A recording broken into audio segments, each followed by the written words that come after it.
Welcome to Democracy Now!, democracynow.org, The War and Peace Report. I'm Amy Goodman. The House has passed legislation to block a nationwide rail strike by imposing a contract that's been rejected by unions representing the majority of freight rail workers. In addition, the House passed a separate bill by a much narrower margin to give 7 days paid sick leave to railroad workers, but it remains unclear if this provision will pass in the Senate. The vote came 2 days after President Biden pushed Congress to prevent the strike. On Wednesday, Senator Bernie Sanders slammed railroad carriers for refusing to provide workers any paid sick days while their profits soar. Do we stand with workers in the rail industry and say, yes, you are right. Working conditions are horrendous. We cannot continue a process by which you have zero paid sick leave. Do we stand with workers, or do we stand with an industry that is making huge profits, pays its CEOs exorbitant salaries, and treats its workers with contempt? In other news from Capitol Hill, House Democrats have unanimously elected Hakeem Jeffries of New York to lead the caucus, making him the first African-American to head a political party in Congress. Jeffries, who is 52, will succeed Nancy Pelosi, who led House Democrats for 2 decades. Congressman Alexandria Ocasio-Cortez said the party could have benefited if the election to lead the party was contested, saying, quote, "This is the most significant generational change that we've seen in House Democrats in several decades. I personally believe that we would benefit from a debate on what that means," she said. While Jeffries is a member of the Congressional Progressive Caucus, he's been at odds with some progressives in the House. In 2016, he backed Hillary Clinton over Bernie Sanders. Last year, he told The Atlantic, quote, "There will never be a moment where I bend the knee to hard-left democratic socialism," he said. On Wednesday, Democrats also elected Catherine Clark of Massachusetts to serve as whip and Pete Aguilar of California to serve as chair of the party caucus. Meanwhile, House Democrats have finally obtained Donald Trump's tax returns, ending a multi-year court battle. The Treasury Department released them to the House Ways and Means Committee Wednesday. In China, authorities have lifted some of the strictest lockdown restrictions in parts of Shanghai and Guangzhou as protests are continuing over the country's zero-COVID policy. Video from Guangzhou, a major manufacturing hub, show police in hazmat uniforms confronting protesters. Russia is poised to expand its 2013 anti-LGBTQ law banning so-called gay propaganda. The law seeks to prohibit movies, advertisements, websites, and books featuring same-sex relationships or transgender characters in a positive light. Individuals found to be in violation of the law could be fined over $6,000. President Putin is expected to soon sign the law, which was approved by lawmakers. This is Ksenia Mikhailova of the Russian LGBTQ support group coming out. This is a signal that all the types of violence against LGBT people are allowed by the state. How it already happened in 2013, when it was a wave of hate crimes against LGBT. Now it will be a tsunami. Israeli authorities arrested the prominent Palestinian activist Issa Amro on Monday, days after he posted videos showing an Israeli soldier throwing an Israeli activist to the ground, then punching them in the face in the city of Hebron in the occupied West Bank. Before he was released, Amro was reportedly beaten at the police station before he was interrogated. His home was also raided. Amro is the founder of Youth Against Settlements. On Wednesday, the Israeli activist Miko Peled tweeted, quote, "Issa's life is in danger. There must be guarantees to his personal safety," he said. Meanwhile, Israeli forces have killed another 2 Palestinians during a raid in the Jenin refugee camp in the occupied West Bank. According to Al Jazeera, Israel's now killed 8 Palestinians over the past 3 days in the West Bank.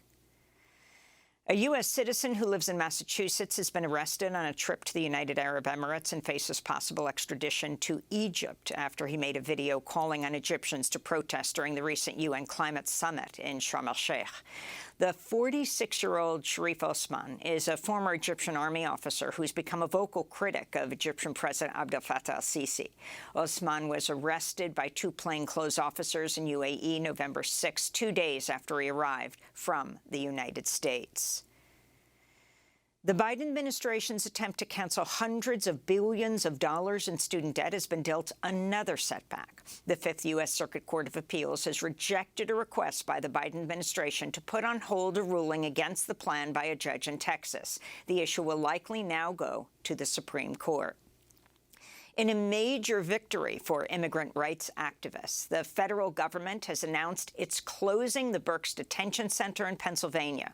Groups including the Shut Down Berks Coalition have organized for years to close the facility, which was once used to imprison families as they sought asylum. Most recently, Berks was used as an immigrant women's prison. The Los Angeles Times has revealed ICE, Immigration and Customs Enforcement, accidentally posted detailed personal information online about more than 6,000 asylum seekers in the United States. Immigrant rights advocates fear the unprecedented data release could jeopardize the lives of many immigrants who came to the U.S. fleeing torture and violence. A group of Yale students are suing the Ivy League university for discriminating against students with mental health challenges. The lawsuit alleges Yale pressures students to take voluntary leaves of absence if they're experiencing significant symptoms of mental health disabilities, while suggesting the students might otherwise be suspended. Students who take leave, either voluntarily or involuntarily, often lose parts of their tuition and accommodation payments, as well as access to student health insurance. The founder of the website Cryptome.org has written to the U.S. Justice Department with a strange request. He's asking to be indicted for violating the Espionage Act. Cryptome's founder, John Young, says he should be added as a co-defendant in the prosecution of WikiLeaks' Julian Assange because he published the same leaked government documents at the center of the U.S. case against Assange. While Julian Assange faces 175 years in U.S. prison if he is extradited and convicted, the U.S. government has never moved to prosecute John Young, who says he published the documents 2 days prior to WikiLeaks. Earlier this week, the New York Times and 4 international newspapers called on Biden to drop the charges against Assange, saying publishing is not a crime. President Biden announced new investments for indigenous communities, including $135 million to help 11 tribal communities severely impacted by climate change. 3 of those communities are planning on relocating altogether. Biden spoke Wednesday at the White House Tribal Nations Summit. There are tribal communities at risk of being washed away by superstorms, rising sea levels, and wildfires raging. President Biden also vowed to protect Spirit Mountain, or Avi Kwame, in Nevada, a sacred site for the Fort Mojave tribe and others. Advocates have been pushing for years to designate the area as a national monument. The Justice Department is suing Jackson, Mississippi over its failure to provide its 150,000 majority black residents with safe drinking water. This is Attorney General Merrick Garland speaking on Wednesday. Communities of color, indigenous communities, and low-income communities often bear the brunt of these harms. As we work to fulfill our responsibility to keep the American people safe, to protect civil rights, we will continue to prioritize cases like this one that will have the greatest impact on communities most burdened by environmental harm. On Tuesday, the city of Jackson and the Mississippi Health Department agreed to federal oversight of its crumbling water system. In August, city officials issued boil water advisories across Jackson that lasted nearly 7 weeks.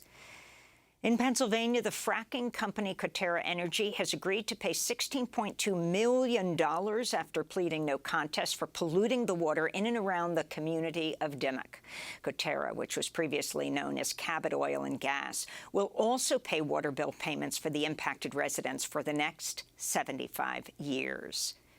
The 2022 Right Livelihood Awards were given out Wednesday at a ceremony in Stockholm, Sweden. The award is widely known as the Alternative Nobel Prize. Winners included the Somali activist Ilwat Elman, who was recognized along with her mother for their work to bring peace in Somalia. Somalia right now is facing the worst drought in the last 40 years. More than 1 million people are already internally displaced. If immediate action is not taken, we are on the brink of a famine. Other winners of the 2022 Right Livelihood Awards included the Ukrainian group Center for Civil Liberties, led by Alexandra Matvichuk, the Venezuelan collective Siko Sesola, and the Ugandan Africa Institute for Energy Governance. Visit democracynow.org to watch the Right Livelihood Awards ceremony. And today marks World AIDS Day. UNAIDS is calling for a renewed push to combat the HIV virus after the world turned its focus to COVID-19 and other global crises over recent years. 1.5 million new HIV infections were recorded in 2021, 1 million more than the global target of 500,000, with an estimated death toll of 650,000. UNAIDS also reports dangerous inequalities persist with girls and young women, especially at risk. And those are some of the headlines. This is Democracy Now!, democracynow.org, The War and Peace Report. I'm Amy Goodman.